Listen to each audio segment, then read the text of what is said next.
겨울밤 한강 다리 아래는 유난히 고요했습니다.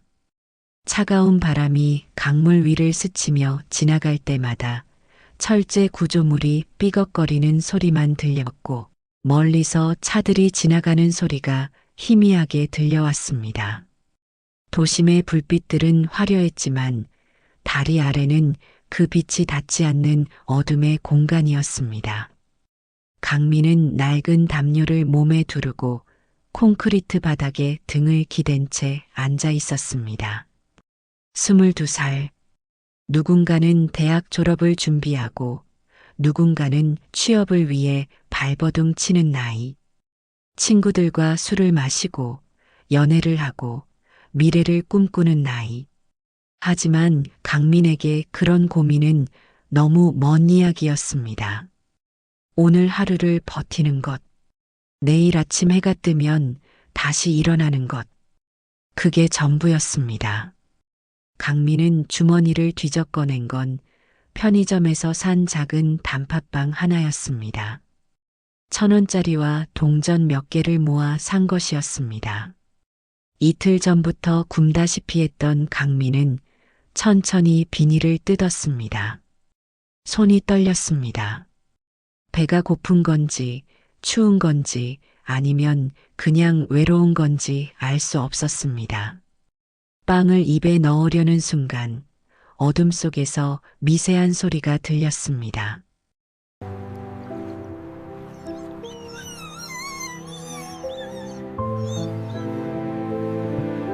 처음에는 바람 소리인 줄 알았습니다. 하지만 소리는 계속됐습니다. 강민은 고개를 돌렸습니다. 다리 기둥 뒤편 어둠 속에서 작은 그림자가 움직였습니다. 강민은 천천히 일어나 다가갔습니다. 휴대폰 불빛을 켜자 작은 강아지 한 마리가 몸을 웅크린 채 떨고 있는 모습이 보였습니다. 하얀 털에 진흙이 묻어 지저분했고 몸은 뼈만 앙상하게 남아 있었습니다. 하지만 눈빛만은 또렷했습니다. 살고 싶다는 의지가 담긴 눈빛이었습니다. 너도 여기서 자는구나. 강민은 작게 웃었습니다. 자신과 똑같은 처지였습니다. 버려지고 외면당하고 홀로 추운 밤을 견디는 존재. 강민은 손에 들고 있던 빵을 바라봤습니다. 배가 고팠습니다. 하루 종일 아무것도 먹지 못했습니다. 하지만 이 작은 생명이 더 급해 보였습니다. 강민은 빵을 반으로 쪼갰습니다. 그리고 강아지 앞에 조심스럽게 내밀었습니다. 강아지는 처음엔 경계했습니다. 뒤로 물러서며 강민을 빤히 바라봤습니다. 괜찮아. 먹어. 강민의 목소리는 부드러웠습니다. 한참을 망설이던 강아지는 천천히 다가와 빵을 받아 먹었습니다. 허겁지겁 먹는 모습이 안쓰러웠습니다.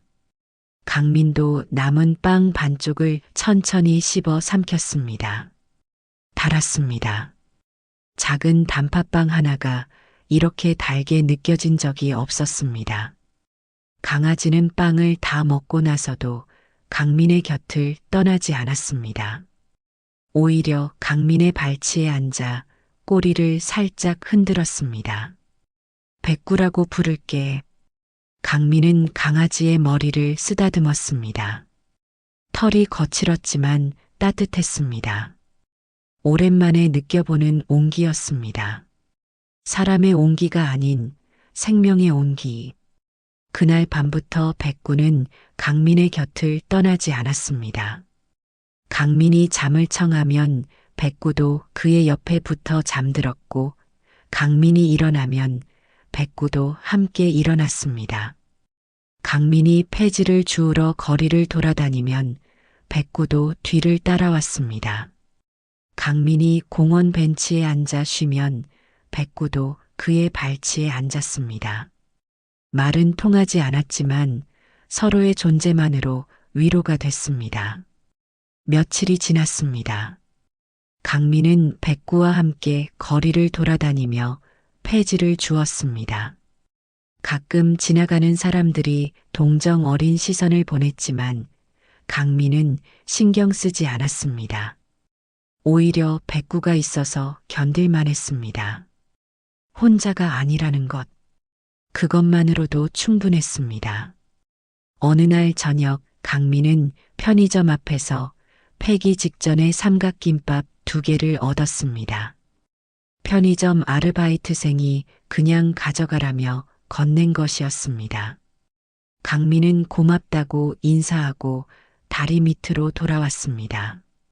백구는 강민을 보자 꼬리를 흔들며 반겼습니다. 오늘은 좋은 거 구했어. 강민은 삼각김밥 하나를 풀어 백구에게 주고 하나는 자신이 먹었습니다. 둘은 나란히 앉아 저녁을 먹었습니다. 별것 아닌 식사였지만 이상하게 마음이 따뜻했습니다. 식사를 마치고 강민은 백구를 안아주었습니다. 그때 손에 뭔가 걸렸습니다. 백구의 목에 달린 낡은 목줄이었습니다. 강민은 처음으로 자세히 살펴봤습니다. 목줄은 고급스러웠습니다. 가죽 재질에 정교하게 만들어진 것이었습니다. 그리고 목줄에는 작은 금속 명패가 달려 있었습니다. 강민은 명패를 가까이 들여다봤습니다. 희미하게 새겨진 글자가 보였습니다. 도현. 강민은 고개를 갸웃했습니다. 내 주인 이름이었나? 백구는 강민을 올려다보며 짧게 짖었습니다. 왠지 모를 슬픔이 그 눈빛에 담겨 있는 것 같았습니다. 강민은 명패를 다시 목줄 안쪽으로 밀어 넣었습니다. 내 주인도 너를 찾고 있을까? 백구는 대답 대신 강민의 손을 핥았습니다. 강민은 쓸쓸하게 웃었습니다. 우리 둘 다 버려진 거겠지. 그날 밤 강민은 잠들기 전 백구를 꼭 안아주었습니다. 백구는 강민의 품에서 조용히 숨을 쉬었습니다. 강민은 백구의 심장 소리를 들었습니다. 규칙적이고 따뜻한 소리였습니다. 내일도 우리 함께 있자. 강민은 작게 속삭였습니다. 그리고 강민은 알지 못했습니다. 이 작은 강아지가 자신의 운명을 완전히 바꿔놓을 거라는 사실을, 이 강아지가 10년 동안 감춰졌던 비밀의 열쇠라는 사실을, 그리고 자신이 누구인지 알게 해줄 유일한 단서라는 사실을. 밤은 깊어갔고 다리 위로는 여전히 차들이 지나갔습니다. 하지만 다리 아래 강민과 백구는 서로의 온기에 의지한 채 조용히 잠들어 갔습니다. 차가운 세상 속에서 작은 위로를 나누며. 그로부터 며칠 후 평소와 다름없는 화요일 오후였습니다. 강민은 백구와 함께 명동 뒷골목을 걷고 있었습니다. 오늘은 폐지를 주우러 나온 것이 아니라 시내 복지관에서 무료 급식을 준다는 소식을 들었기 때문이었습니다.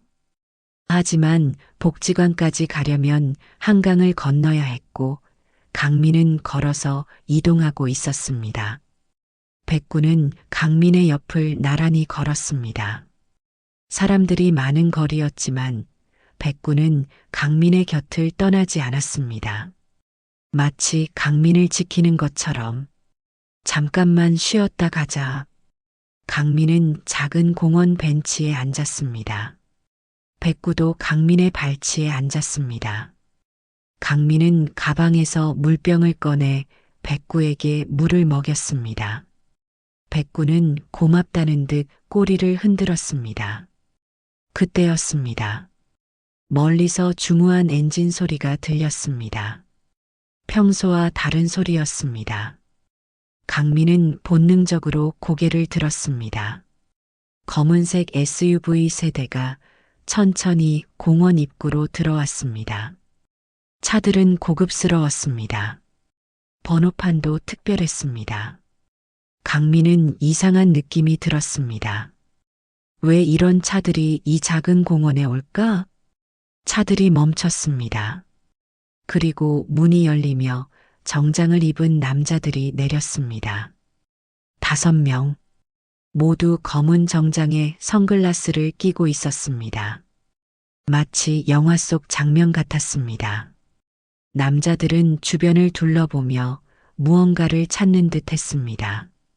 강민은 본능적으로 몸을 숨기려 했습니다.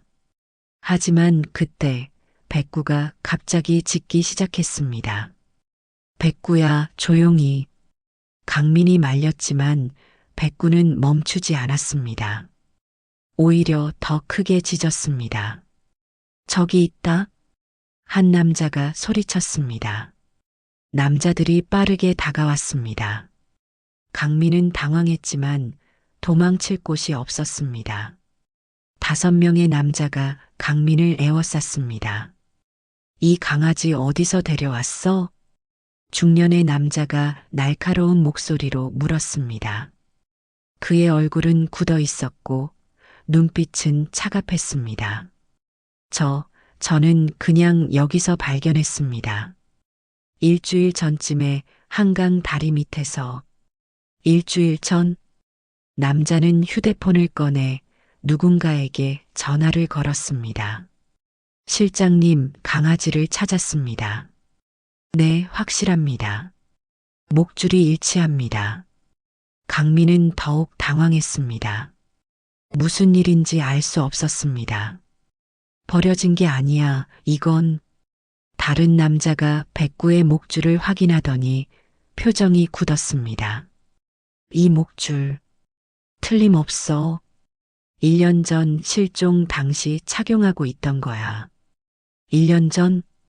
강민은 되물었지만 아무도 대답하지 않았습니다. 남자들은 서로 눈빛을 교환했습니다. 긴장된 분위기였습니다. 그때 남자들 사이로 한 여성이 걸어왔습니다. 서지연. 45살의 그녀는 단정한 베이지색 코트를 입고 있었지만 얼굴에는 깊은 피로가 가득했습니다.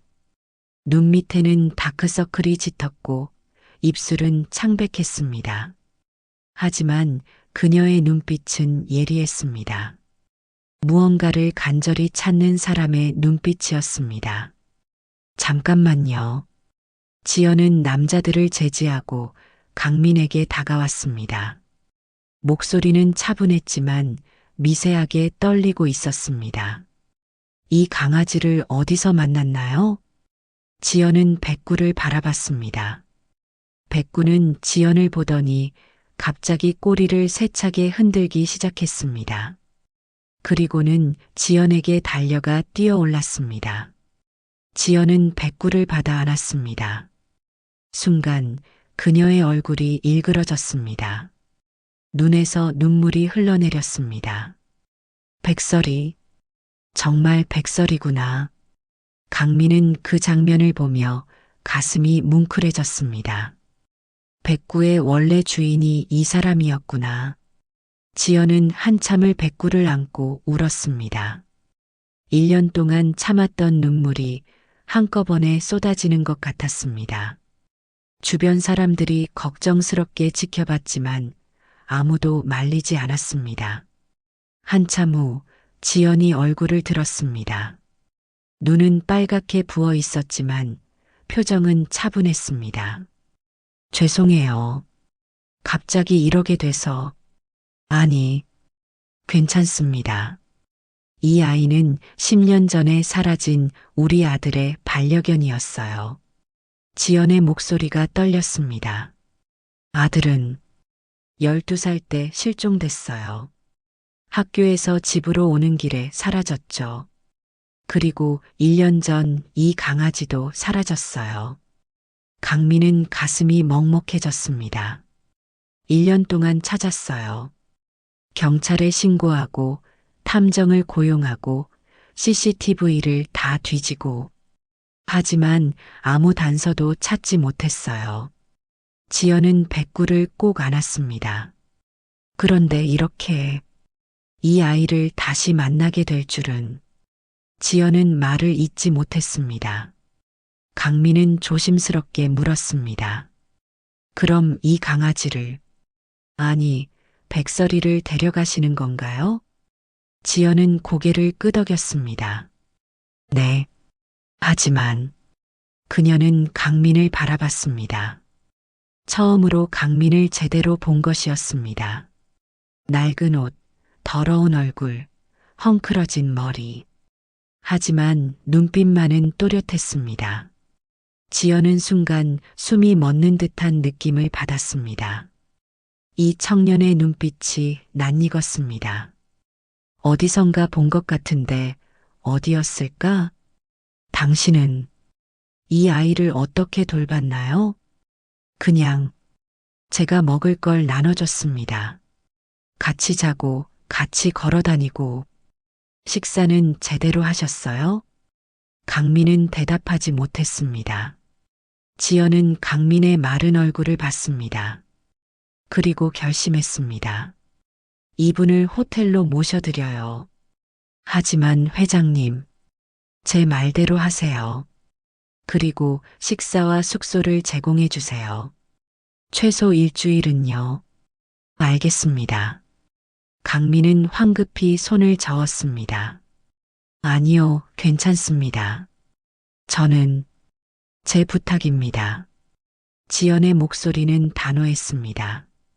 당신은 이 아이를 살렸어요. 1년 동안 우리가 찾지 못한 이 아이를 지켜줬어요. 그 은혜를 갚고 싶어요. 강민은 거절하려 했지만 지연의 눈빛이 그를 멈추게 했습니다. 그 눈빛에는 간절함이 담겨 있었습니다. 마치 무언가를 확인하고 싶어 하는 듯한. 알겠습니다. 하루만 신세지겠습니다. 감사합니다. 그날 오후 강민은 생전 처음 특급 호텔에 발을 들였습니다. 로비는 화려했고 사람들은 모두 깨끗한 옷을 입고 있었습니다. 강민은 자신의 초라한 모습이 부끄러웠습니다. 하지만 아무도 이상하게 쳐다보지 않았습니다. 지연이 미리 지시를 내려놨기 때문이었습니다. 방은 넓고 깨끗했습니다. 큰 침대, 깨끗한 욕실, 따뜻한 조명. 강민은 그저 멍하니 서 있었습니다. 이게 현실인지 꿈인지 알 수 없었습니다. 그날 밤 강민은 처음으로 따뜻한 침대에서 잠을 잤습니다. 부드러운 이불, 푹신한 베개. 하지만 이상하게 잠이 오지 않았습니다. 백구가 없어서 허전했습니다. 백구의 따뜻한 체온이 그리웠습니다. 한편 지연은 백구를 안고 밤새 울었습니다. 10년 전 사라진 아들의 흔적을 다시 만난 것 같아서, 그리고 알 수 없는 예감이 들었습니다. 그 청년, 강민이라는 이름의 그 청년이 자꾸만 신경 쓰였습니다. 왜일까? 왜 그 청년을 보면 가슴이 뛰는 걸까? 지연은 잠들지 못하고 창밖을 바라봤습니다. 서울의 밤은 여전히 화려했습니다. 하지만 그녀의 마음은 여전히 어두웠습니다. 10년 동안 찾지 못한 아들. 혹시 아직 살아있을까? 사흘이 지났습니다. 강민은 호텔에서 제공하는 식사를 먹고 깨끗한 옷을 입고 처음으로 따뜻한 물로 샤워를 했습니다. 거울을 보니 낯선 사람이 서 있었습니다. 깨끗하게 면도한 얼굴, 단정하게 자른 머리. 강민은 이 사람이 자신인지 믿을 수 없었습니다. 그날 오후 지연이 강민을 호텔 카페로 불렀습니다. 강민은 긴장한 채 카페에 도착했습니다. 지연은 이미 자리에 앉아 기다리고 있었습니다. 테이블 위에는 따뜻한 커피 2잔이 놓여 있었습니다. 앉으세요. 강민은 조심스럽게 앉았습니다. 지연은 한참을 망설이다 입을 열었습니다. 혹시 부모님은 어디 계세요? 강민은 고개를 저었습니다. 모릅니다. 어떻게? 고아원에서 자랐습니다. 지연의 얼굴이 굳었습니다. 고아원이요? 네. 정확히는 12살 때부터 고아원에 있었습니다. 그 전 기억은 거의 없어요. 지연의 손이 떨렸습니다. 커피잔을 잡고 있던 손에서 힘이 빠지는 것 같았습니다. 12살 때부터요? 네. 어느 날 길에서 쓰러져 있었대요. 머리를 다쳐서 병원에 입원했고 깨어났을 때는 아무것도 기억나지 않았어요. 기억이 없다고요? 네. 제 이름도 부모님도 어디서 왔는지도 아무것도요. 지연은 숨을 깊이 들이쉬었습니다. 심장이 빠르게 뛰었습니다. 그럼 당신 이름은? 강민이요. 고아원에서 지어준 이름입니다. 원래 이름이 뭔지는 몰라요. 지연은 가방을 열어 사진 한 장을 꺼냈습니다. 떨리는 손으로 강민에게 건넸습니다. 사진 속에는 12살쯤 되어 보이는 소년이 있었습니다. 밝게 웃고 있는 소년. 그리고 그 옆에는 흰색 강아지가 있었습니다. 백구, 아니 백설이었습니다. 이 아이가 우리 아들 도연이에요. 강민은 사진을 자세히 들여다봤습니다. 소년의 얼굴이 묘하게 익숙했습니다. 마치 어디선가 본 것 같은데 어디였을까? 혹시 지연의 목소리가 떨렸습니다. 혹시 제 부탁 하나만 들어주실 수 있을까요? 무슨 부탁이신데요? DNA 검사를 받아주실 수 있을까요? 강민은 눈을 크게 떴습니다.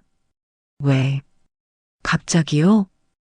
지연은 강민의 손을 잡았습니다. 떨리는 손이었습니다. 차갑지만 절실한 손길이었습니다. 당신을 보면 자꾸 우리 아들이 생각나요. 나이도 비슷하고 눈빛도 비슷하고 그리고 백설이가 당신을 따랐다는 것도. 지연의 눈에 눈물이 맺혔습니다. 혹시나 하는 마음에요. 아무리 생각해도 너무 우연이 많아서요. 강민은 혼란스러웠습니다. 이 사람은 무슨 말을 하는 걸까? 설마 자신이 그 아들이라는 건가? 하지만 그럴 리 없었습니다. 저는 그냥 노숙자예요. 아무것도 아닌 사람이에요. 아니에요. 지연의 목소리는 확고했습니다. 당신은 백설이를 살렸어요. 10년 동안 혼자 살아온 백설이를 보살펴줬어요. 그것만으로도 충분히 특별한 사람이에요. 강민은 할 말을 잃었습니다. 제발이요. 이 부탁만 들어주세요. 그럼 제가 마음의 평화를 찾을 수 있을 것 같아요. 강민은 한참을 고민하다 고개를 끄덕였습니다. 알겠습니다. 사흘 후 지연은 병원 진료실에서 의사를 만났습니다. 의사는 봉투에 든 서류를 건넸습니다. 결과가 나왔습니다. 지연은 떨리는 손으로 봉투를 받았습니다. 손이 너무 떨려서 봉투를 뜯을 수가 없었습니다. 제가 읽어드릴까요? 지연은 고개를 끄덕였습니다. 의사는 서류를 꺼내 천천히 읽기 시작했습니다. 검사 결과 김도연 군과 강민 씨의 DNA 일치율은 99.98%입니다. 지연의 숨이 멎었습니다. 모자 관계가 확실합니다. 순간 지연의 세상이 멈춘 것 같았습니다. 서류가 손에서 떨어졌습니다. 도연아, 도연아. 지연은 그 자리에 주저앉았습니다. 눈물이 쏟아졌습니다. 10년 동안 참았던 눈물. 10년 동안 찾아 헤맨 아들. 살아 있었습니다. 자신의 곁에 있었습니다. 의사가 당황하며 지연을 부축했습니다. 괜찮으세요? 하지만 지연은 대답할 수 없었습니다. 그저 울기만 했습니다. 기쁨의 눈물인지 슬픔의 눈물인지 알 수 없었습니다. 한편 강민도 같은 시각 결과를 듣고 있었습니다. 호텔 방에서 전화를 받았습니다. 검사 결과 모자 관계가 확인됐습니다. 강민은 휴대폰을 떨어뜨렸습니다. 믿을 수가 없었습니다. 저는 그 사람의 아들이라고요? 하지만 아무도 대답하지 않았습니다. 강민은 거울 앞에 섰습니다. 거울 속 자신을 바라봤습니다. 나는 누구지? 10년 동안 궁금했습니다. 자신이 누구인지, 어디서 왔는지, 부모는 누구인지, 왜 버려졌는지. 그런데 이제 답을 알게 됐습니다. 버려진 게 아니었습니다. 실종됐던 것이었습니다. 그리고 어머니가 있었습니다. 자신을 10년 동안 찾아 헤맨 어머니가. 강민은 무릎을 꿇었습니다. 눈물이 흘렀습니다. 엄마. 그 단어가 낯설었습니다. 한 번도 불러본 적 없는 단어였습니다. 그날 저녁 지연과 강민은 호텔 레스토랑에서 만났습니다. 둘은 마주 앉았지만 한동안 아무 말도 하지 못했습니다. 지연이 먼저 입을 열었습니다. 도연아, 저는 아직 익숙하지 않아요. 알아. 미안해. 지연의 눈에 또 눈물이 맺혔습니다. 10년 동안 어떻게 살았니? 그냥 하루하루 버텼어요. 혼자서? 네. 지연은 아들의 손을 잡았습니다. 미안해. 정말 미안해. 엄마가 너를 지키지 못해서. 강민은 고개를 저었습니다. 아니에요. 엄마 잘못이 아니에요. 그 순간 강민은 깨달았습니다. 자신이 엄마라는 단어를 자연스럽게 말하고 있다는 것을. 그리고 이상하게 마음이 따뜻해졌습니다. 하지만 동시에 두려움도 밀려왔습니다. 10년 동안 혼자였던 사람이 갑자기 가족을 갖게 된다는 것. 그게 과연 가능할까? 그날 밤 회장 저택에서 긴급 가족회의가 열렸습니다. 지연의 아버지 회장은 중환자실에 입원 중이었지만 화상으로 회의에 참석했습니다. 정말 도연이가 맞습니까? 회장의 목소리는 떨렸습니다. 네, 아버지. DNA 검사 결과가 확실합니다. 99.98% 일치합니다. 회의실이 술렁였습니다. 임원들은 서로 눈빛을 교환했습니다. 그때 회의실 문이 열렸습니다. 회장의 동생, 부회장이 들어왔습니다. 그의 이름은 김세훈. 58살의 그는 야무지고 냉정한 사람으로 유명했습니다. 그리고 무엇보다 그는 회사의 2대 주주였습니다. 정말 믿기 어렵군요. 세훈의 목소리는 차갑고 경계하는 듯 했습니다. 10년 만에 갑자기 나타나다니. 검사 결과가 나왔습니다. 부회장님. 검사 결과는 조작될 수도 있습니다. 회의실이 조용해졌습니다. 지연이 일어섰습니다. 부회장님, 무슨 말씀이신지 모르겠습니다. 지연 씨, 감정에 휘둘리면 안 됩니다. 우리는 재벌 가문입니다. 언제든 사칭 사건이 일어날 수 있어요. 하지만 DNA 검사도 완벽하지 않습니다. 재검사가 필요합니다. 지연은 분노가 치밀었지만 참았습니다. 알겠습니다. 재검사를 하겠습니다. 하지만 그날 밤 세우는 비밀리에 움직였습니다. 그는 개인 비서를 불렀습니다. 언론사에 정보를 흘려 무슨 내용을 말씀이십니까? 재벌 가문 사칭 사건. 노숙자 청년이 DNA 검사를 조작했다는 의혹. 하지만 그건 내 말대로 해. 세운의 눈빛은 차가웠습니다. 그에게는 지켜야 할 것이 있었습니다. 회사의 지분. 만약 도연이 정말로 돌아온다면 상속 구조가 바뀔 것입니다. 그리고 자신의 지분은 줄어들 것입니다. 그건 절대 허용할 수 없었습니다. 사흘 후 아침 뉴스가 터졌습니다. 재벌 가문 사칭 사건, 노숙자 청년의 정체는. 강민은 호텔 방에서 TV를 보고 있었습니다. 갑자기 자신의 얼굴이 화면에 나타났습니다. 22살 강민 씨는 길거리 노숙자로 생활하다 최근 미래그룹 회장 가문이 실종된 손자라고 주장하고 있습니다. 강민은 리모컨을 떨어뜨렸습니다. 하지만 주변 인물들은 그가 정신적으로 불안정한 상태였다고 증언하고 있습니다. 화면이 바뀌었습니다. 한 남자가 인터뷰를 하고 있었습니다. 강민이요? 자주 혼잣말을 했어요. 정신이 온전해 보이지 않았죠. 거짓말이었습니다. 강민은 그 사람을 본 적도 없었습니다. 전문가들은 이것이 재벌 가문을 노린 계획적 사칭극일 가능성을 제기하고 있습니다. 강민은 TV를 껐습니다. 손이 떨렸습니다. 가슴이 답답했습니다. 왜 이러는 걸까?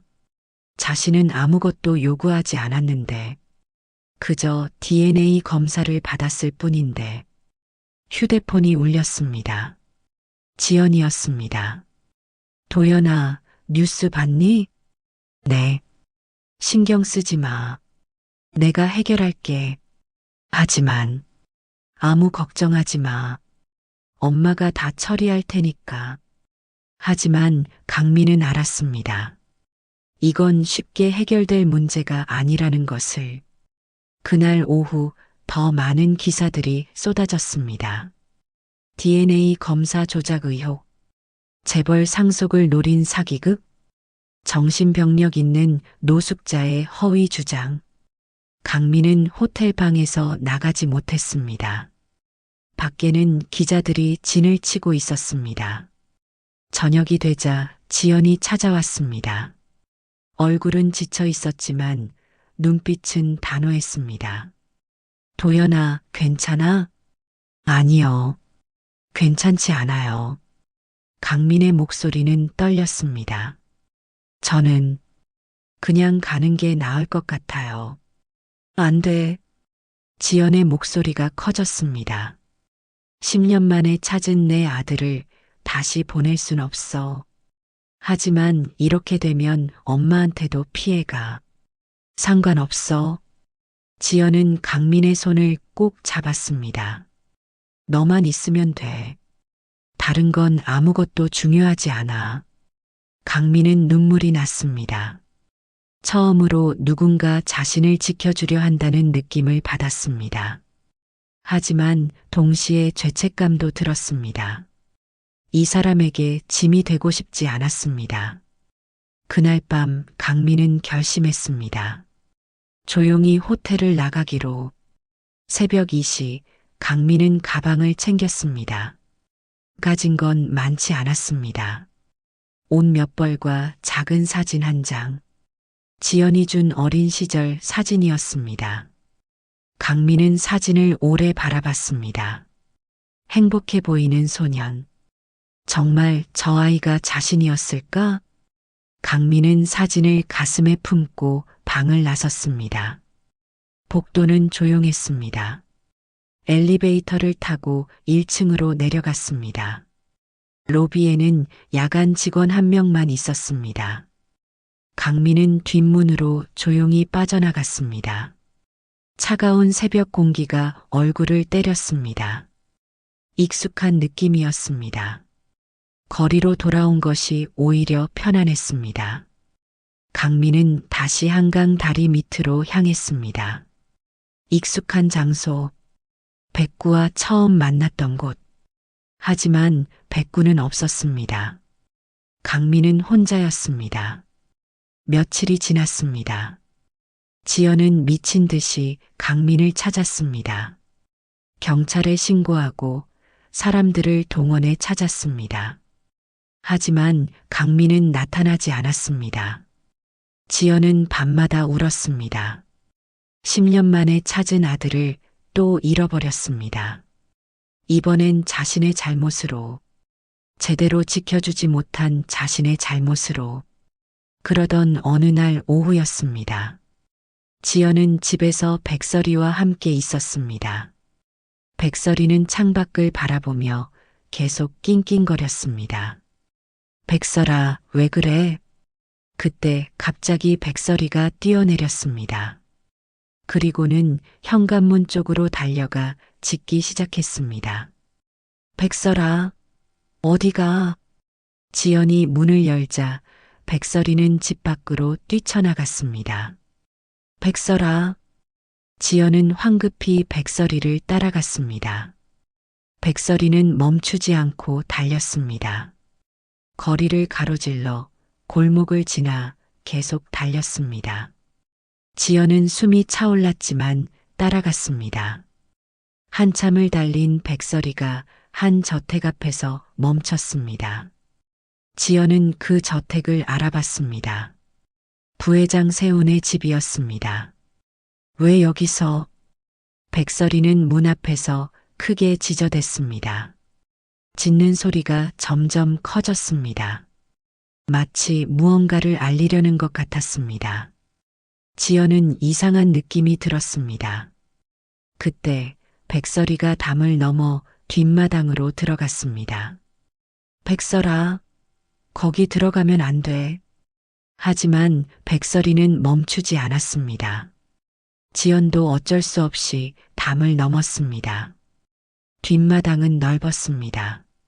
하지만 한쪽 구석에 낡은 창고가 있었습니다. 백설이는 창고 문 앞에서 계속 짖었습니다. 지연은 떨리는 손으로 창고 문에 다가갔습니다. 문에는 자물쇠가 채워져 있었지만 녹슬어서 약해 보였습니다. 지연은 주변에서 돌을 주워 자물쇠를 내리쳤습니다. 딸각, 자물쇠가 떨어졌습니다. 지연은 천천히 문을 열었습니다. 어둡고 좁은 공간, 먼지 냄새와 곰팡이 냄새가 났습니다. 하지만 구석에 작은 침대와 장난감이 있었습니다. 지연은 숨이 막혔습니다. 장난감을 집어들었습니다. 로봇 장난감이었습니다. 10년 전 도연이가 가장 좋아하던 장난감이었습니다. 이게 왜 여기? 그리고 그때 뒤에서 발소리가 들렸습니다. 지연은 돌아봤습니다. 강민이 서 있었습니다. 백설이가 그를 이곳으로 이끈 것이었습니다. 강민은 창고를 보는 순간 머리가 어지러웠습니다. 시야가 흐려졌습니다. 그리고 갑자기 기억이 쏟아지기 시작했습니다. 12살의 도연. 학교가 끝나고 집으로 가는 길. 백설이와 함께 걷고 있었습니다. 그때 검은 차가 다가왔습니다. 창문이 내려가고 아는 얼굴이 보였습니다. 도연아, 타렴. 엄마가 너 데리러 오래. 작은 아빠? 응, 빨리 타. 도연은 의심 없이 차에 탔습니다. 백설이도 함께. 하지만 차는 집으로 가지 않았습니다. 낯선 곳으로 갔습니다. 어디 가요? 조용히 해. 세운의 목소리가 차가워졌습니다. 차는 세운의 집 뒷마당에 멈췄습니다. 왜 여기? 내려. 도연은 두려웠습니다. 하지만 어쩔 수 없이 내렸습니다. 세운은 도연을 창고로 끌고 갔습니다. 왜 이러세요? 네가 사라져야 내가 회사를 물려받을 수 있어. 무슨 소리예요? 형은 병들어 있어. 곧 죽을 거야. 그러면 회사는 지연에게 가고 지연은 언젠가 너에게 물려줄 거야. 하지만 네가 없으면 회사는 내 거야. 미쳤어요. 도연은 도망치려 했습니다. 하지만 세훈이 도연을 밀쳤습니다. 도연의 머리가 벽에 부딪혔습니다. 강한 충격이었습니다. 도연은 쓰러졌습니다. 백설이가 짖었습니다. 세훈은 백설이도 창고에 가뒀습니다. 여기서 조용히 있어. 아무도 못 찾을 거야. 문이 닫혔습니다. 어둠이 찾아왔습니다. 며칠이 지났습니다. 도연은 탈출을 시도했습니다. 창문을 깨고 밖으로 나갔습니다. 백설이도 함께. 하지만 머리 부상으로 기억이 흐려졌습니다. 정신을 차렸을 때는 길거리였습니다. 자신이 누구인지, 어디서 왔는지 기억나지 않았습니다. 그렇게 10년이 지났습니다.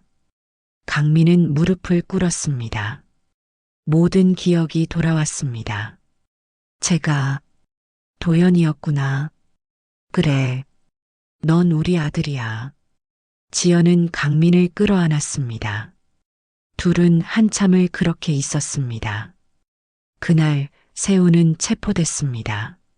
조카 실종 및 감금 혐의.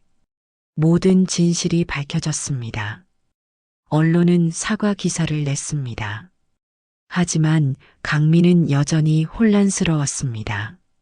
기억이 돌아왔지만 10년의 공백은 너무 컸습니다.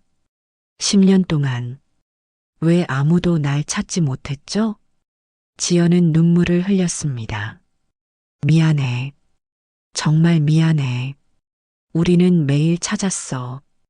경찰도 탐정도 모두 동원했어. 하지만 내 기억이 사라졌고 너는 다른 이름으로 살았고 저는 아직 준비가 안 됐어요. 강민은 일어섰습니다. 시간을 주세요. 생각할 시간을. 알았어. 기다릴게. 지연은 아들을 놓아줬습니다. 강민은 다시 걸어갔습니다. 하지만 이번엔 달랐습니다. 뒤를 돌아봤습니다. 엄마가 서 있었습니다. 자신을 바라보는 엄마가. 일주일이 지났습니다. 강민은 여전히 거리를 헤매고 있었습니다. 하지만 이번엔 혼자가 아니었습니다. 마음 한구석에 따뜻한 무언가가 있었습니다. 자신을 찾는 사람이 있다는 것, 자신이 사랑받았다는 것, 자신에게 돌아갈 곳이 있다는 것, 그 사실만으로도 충분했습니다. 강민은 매일 한강을 걸었습니다. 백설이와 처음 만났던 다리 밑을 지나고 함께 폐지를 주었던 골목을 걸었습니다. 10년의 기억이 조금씩 정리되는 느낌이었습니다. 어느 날 저녁 강민은 공원 벤치에 앉아 있었습니다. 석양이 지고 있었습니다. 하늘은 주황빛으로 물들어 있었습니다. 아름다웠습니다. 그때 익숙한 발소리가 들렸습니다. 강민은 고개를 돌렸습니다. 지연이 걸어오고 있었습니다. 그리고 그녀의 옆에는 백설이가 있었습니다. 어떻게 여길? 백설이가 알려줬어. 지연은 미소 지었습니다. 백설이는 강민을 보자 꼬리를 흔들며 달려왔습니다. 강민은 백설이를 안았습니다. 따뜻했습니다. 지연은 강민 옆에 앉았습니다. 한동안 둘은 아무 말도 하지 않았습니다. 그저 석양을 바라봤습니다. 시간이 천천히 흘렀습니다. 도연아? 네. 아니, 강민 씨라고 불러야 할까? 편하신 대로 부르세요. 지연은 고개를 저었습니다. 아니야. 넌 내 아들이야. 도연이야. 하지만 저는 10년 동안 강민으로 살았어요. 알아. 그래서 강요하지 않을게. 내가 준비될 때까지 기다릴게. 지연은 가방에서 앨범을 꺼냈습니다. 이거 봐.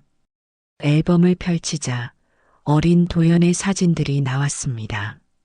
생일 사진, 가족여행 사진, 백설이와 함께 찍은 사진, 운동회 사진, 피아노 발표회 사진. 강민은 사진을 하나하나 천천히 넘겼습니다. 사진 속 아이가 자신이라는 게 신기했습니다. 이게 내 5살 생일이야. 케이크에 초 불어서 흥분했지. 지연이 설명했습니다. 이건 할아버지랑 제주도 갔을 때. 넌 바다를 너무 좋아했어. 이건 백설이를 처음 만난 날. 넌 너무 좋아서 하루 종일 안고 있었어. 강민의 눈에 눈물이 맺혔습니다. 우리는 널 사랑했어. 지금도 사랑해. 그리고 10년 동안 단 하루도 너를 잊은 적이 없어. 지연의 목소리가 떨렸습니다. 매일 아침 일어나면 내 방을 봤어. 내가 돌아올 거라고 믿었어. 매일 밤 잠들기 전에 기도했어. 내가 어디선가 건강하게 살고 있기를. 생일마다 케이크를 사서 초를 켰어. 내가 없어도 크리스마스마다 선물을 샀어. 내가 돌아오면 줄 거라고. 지연은 눈물을 흘렸습니다. 미안해. 정말 미안해.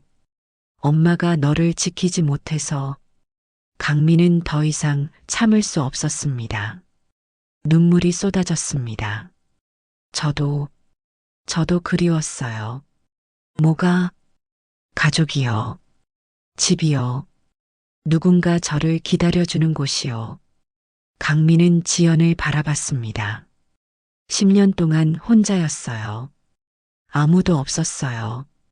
크리스마스에도 생일에도 아플 때도 항상 혼자였어요. 이제 아니야.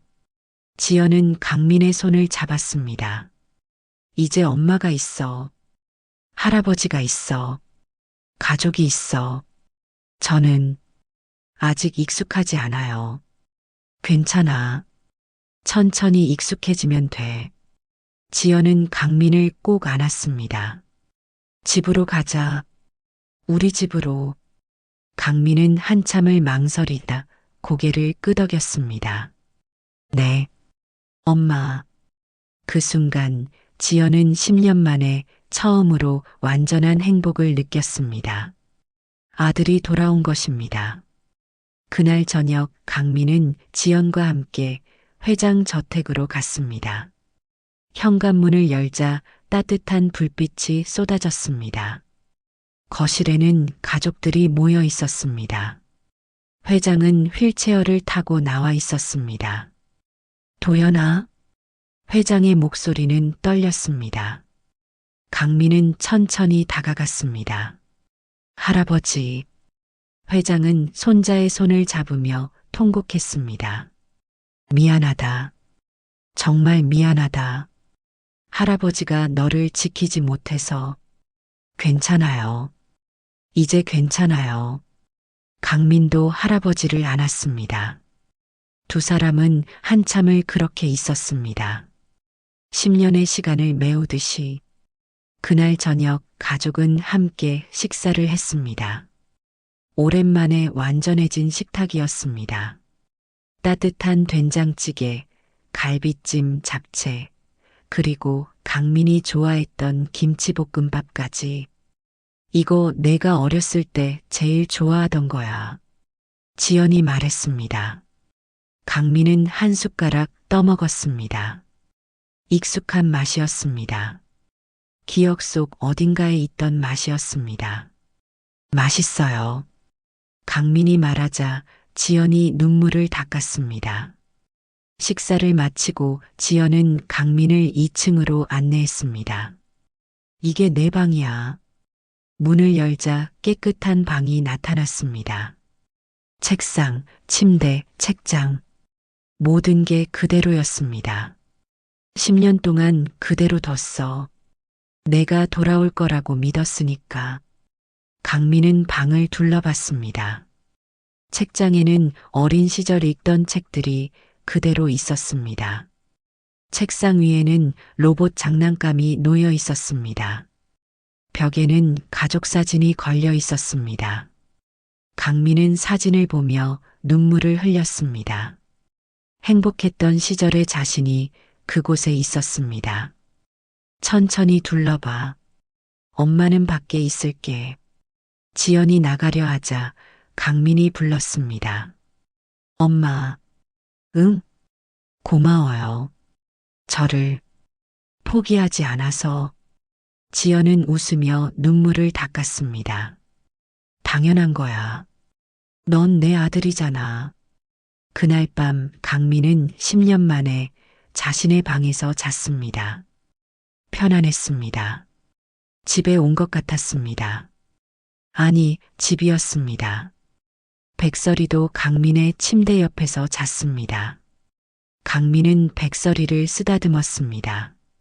내가 날 여기로 데려온 거구나. 고마워. 백설이는 강민을 올려다보며 짧게 짖었습니다. 마치 당연하지라고 말하는 것 같았습니다. 며칠이 지났습니다. 강민은 조금씩 가족에게 익숙해졌습니다. 아침마다 지연이 깨워주는 것, 함께 아침을 먹는 것, 할아버지와 체스를 두는 것, 백설이와 산책하는 것, 모든 게 새로웠지만 동시에 편안했습니다. 어느 날 오후 강민은 백설이와 함께 정원을 걷고 있었습니다. 백설이는 평소보다 느리게 걸었습니다. 백설아, 괜찮아? 백설이는 고개를 들어 강민을 바라봤습니다. 눈빛이 평소와 달랐습니다. 피곤해 보였습니다. 강민은 백설이를 안아 올렸습니다. 이리 와. 내가 안아줄게. 그날 저녁 백설이는 밥을 먹지 않았습니다. 지연이 걱정했습니다. 수의사를 불러야 할까? 아니요. 잠깐 쉬면 괜찮아질 거예요. 강민은 백설이를 자신의 방으로 데려갔습니다. 침대에 조심스럽게 눕혔습니다. 백설이는 강민을 올려다봤습니다. 그리고 꼬리를 살짝 흔들었습니다. 강민은 백설이 옆에 누워 쓰다듬어 줬습니다. 백설아, 아프면 말해야지. 응? 백설이는 강민의 손을 핥았습니다. 시간이 흘렀습니다. 밤이 깊어갔습니다. 강민은 백설이를 안고 있었습니다. 백설이의 숨소리가 점점 약해졌습니다. 백설아. 강민은 백설이를 꼭 안았습니다. 백설이는 마지막 힘을 다해 강민을 바라봤습니다. 그 눈빛에는 평온함이 담겨 있었습니다. 마치 이제 내 임무는 끝났어라고 말하는 것 같았습니다. 고마워. 정말 고마워. 날 여기로 데려와줘서, 가족을 찾아줘서. 강민의 눈에서 눈물이 흘렀습니다. 백설이는 마지막으로 강민의 손을 핥았습니다. 그리고 천천히 눈을 감았습니다. 숨소리가 멈췄습니다. 심장 소리도 멈췄습니다. 백설이는 강민의 품에서 평화롭게 떠났습니다. 강민은 백설이를 꼭 안고 울었습니다. 지연이 방으로 들어왔습니다. 상황을 보고 그녀도 눈물을 흘렸습니다. 백설아, 고마워. 지연은 백설이의 머리를 쓰다듬었습니다. 우리 아들을 찾아줘서 정말 고마워. 그날 밤 가족 모두 백설이 곁을 지켰습니다. 10년 동안 도연을 기다렸던 백설이, 10년 동안 혼자 살아온 백설이, 마지막 순간 도연을 가족에게 돌려준 백설이. 일주일 후 백설이의 장례식이 열렸습니다. 회장 저택 정원, 큰 나무 아래에 작은 묘가 만들어졌습니다. 하얀 묘비에는 이렇게 적혀 있었습니다. 백설이, 우리를 다시 이어준 천사. 강민은 묘 앞에 무릎을 꿇었습니다. 백설아, 덕분에 내가 돌아왔어. 바람이 불었습니다. 따뜻한 봄바람이었습니다. 나무 잎들이 바람에 흔들렸습니다. 마치 백설이가 대답하는 것 같았습니다. 다시 가족이 생겼어. 다시 집이 생겼어. 다시 행복해질 수 있을 것 같아. 강민은 하늘을 올려다봤습니다. 파란 하늘이 펼쳐져 있었습니다. 구름이 천천히 흘러갔습니다. 하늘에서 지켜봐줘. 내가 잘 살 수 있게. 지연이 뒤에서 강민의 어깨에 손을 올렸습니다. 백설이가 너를 지켜줄 거야. 항상. 네. 강민은 천천히 일어섰습니다. 그리고 엄마와 함께 집으로 걸어갔습니다. 이제 더 이상 혼자가 아니었습니다. 이제 더 이상 버려진 사람이 아니었습니다. 10년 만에 강민은 다시 도연이 되었습니다. 아니, 강민이면서 동시에 도연이 되었습니다. 두 정체성 모두 자신이었으니까요. 10년의 고통도, 10년의 외로움도 모두 자신의 일부였으니까요. 그리고 백설이는 그들을 하늘에서 지켜보고 있었습니다. 자신의 임무를 완수했다는 만족감과 함께, 사랑하는 가족이 다시 모였다는 기쁨과 함께, 저녁 노을이 하늘을 물들였습니다. 주황빛 하늘 아래 강민과 지연은 나란히 서서 백설이의 묘를 바라봤습니다. 엄마, 응? 행복해도 될까요? 지연은 아들을 안았습니다. 당연하지. 넌 행복할 자격이 있어. 우리 모두 행복할 자격이 있어. 강민은 처음으로 진심으로 웃었습니다. 10년 만에 느껴보는 진짜 행복이었습니다.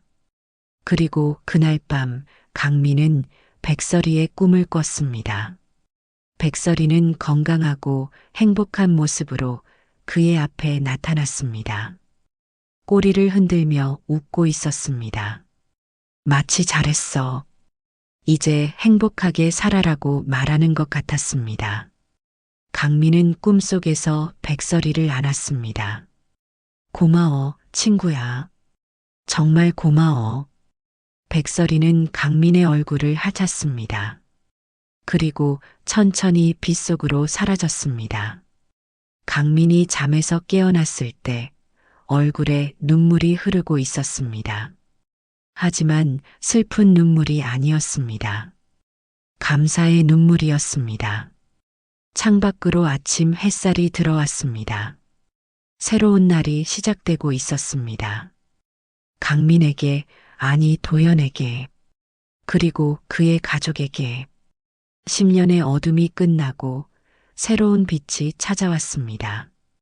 어떤 상황에도 삶은 계속해서 이야기를 남깁니다. 버려졌다고 생각했던 인생도, 잃어버렸다고 생각했던 사랑도 언젠가는 다시 돌아올 수 있습니다. 포기하지 않는 마음과 기다리는 사람이 있다면 오늘 느낀 마음을 댓글로 남겨놓아 주세요. 당신의 이야기도 누군가에게는 큰 위로가 될 수 있습니다.